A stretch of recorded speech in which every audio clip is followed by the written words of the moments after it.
হাওয়ায় চলে আসলাম হাওয়া খেতে। হ্যালো সবাই, কেমন আছেন? আশা করি সবাই অনেক ভালো আছেন। হাওয়া রেস্টুরেন্টে চলে আসলাম, এসে দেখি যে একটা ইভেন্ট, বার্থডে ইভেন্ট। তো অনেক সাজুগুজু করে অনেক সুন্দরভাবে পার্টির আয়োজন করা হয়েছে।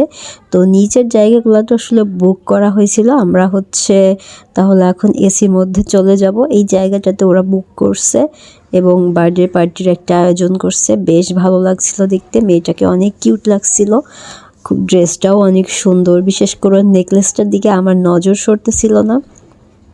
ওর নেকলেসটা এত বেশি সুন্দর ছিল, মানে মনে হচ্ছিল যে খুব দারুণ লাগছিল, মনে হচ্ছিল যে আমি কবে কিনবো এরকম।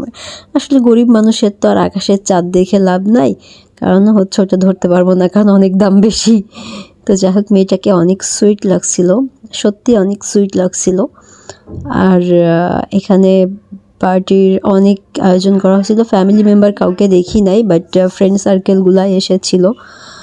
ফটোশ্যুট, ভিডিও সব কিছু মিলে বেশ ভালো লাগছিল। এখানে এই যে স্বামী স্ত্রী মিলে বেশ গল্প করছিল। তারপর দেখি দোলনাটা কে জানি উল্টায় ফেলছে। ওইদিকে গেলাম, যে দেখি যে জায়গাটা সিগারেট খেয়ে খেয়ে একদম ভর্তি করে রাখছে। এই জন্য আমরা চলে আসলাম এসি রুমের মধ্যে।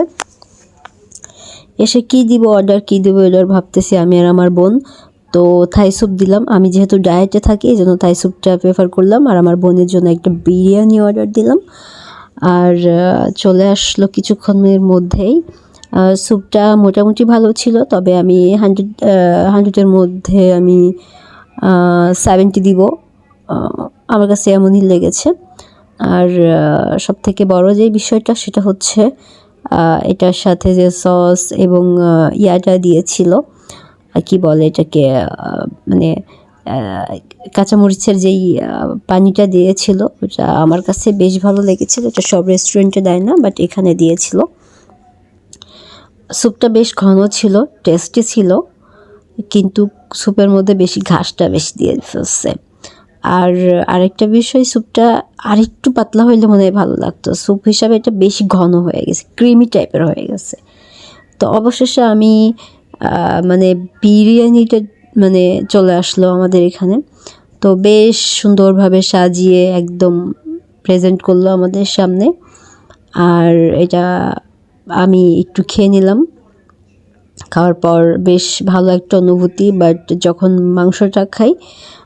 চিকেনটা খাই তখন চিকেনটা খুব একটা ভালো লাগে নাই, কারণ চিকেনটা মনে হচ্ছিল যে আরেকটু ইয়া করা উচিত ছিল, বেশিক্ষণ এটা মশলাতে ভাজা উচিত ছিল, বাট এটা করে নাই। তো যাই হোক, আমি এদের ইভেন্টটা দেখলাম। আর লাস্ট মোমেন্টে এখানে কিছু ভিডিও ক্লিপ ধারণ করলাম। তারপর ওরা কেক আনলো, কেক কাটা অত পর্যন্ত ওয়েট করলাম না, আমরা চলে আসলাম। জাস্ট বেশ ভালো লাগছিল মেয়েটাকে।